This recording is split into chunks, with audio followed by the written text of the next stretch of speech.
mentor shared life's essence with students. When he arrived, he carried a large, empty glass jar and placed it in front of them. The students exchanged curious glances, wondering what lesson was about to unfold. Without saying a word, the mentor took a bag of large rocks and carefully placed them one by one into the jar. When no more could fit, he asked, "Is the jar full?" The students nodded in agreement. He smiled, then reached under the table and pulled out a container of small pebbles. He poured them into the jar, shaking it gently as the pebbles filled the gaps between the rocks. "Now is it full?" he asked. Some hesitated, but many still said yes. Without missing a beat, he took out a bag of fine sand and poured it in. The grains filled the remaining spaces between the rocks and pebbles.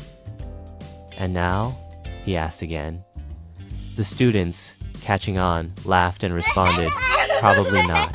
Finally, the mentor pulled out a pitcher of water and poured it in, letting the liquid seep into the sand. Only then did he nod and say, "Now, the jar is truly full." He turned to the students and explained, "This jar represents your life.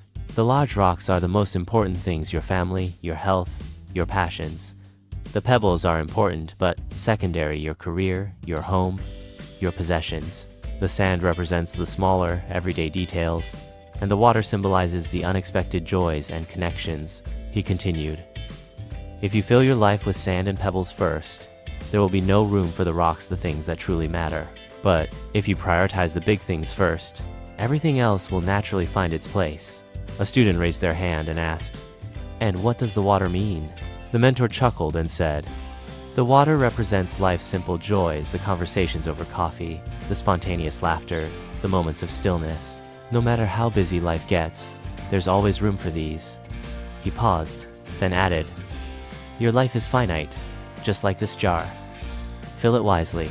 Prioritize what truly matters: your loved ones, your well-being, your dreams. Don't let the unimportant crowd out what's essential." The students sat in thoughtful silence, the weight of the lesson sinking in. The mentor concluded, "Live with purpose. Make time for what fulfills you. The sand and pebbles will fit, but the rocks must come first. And never forget, the water is what makes life truly beautiful." As he walked away, the students looked at the jar, forever changed in how they would see their own lives. This is your reminder: make space for what matters. The rest will follow.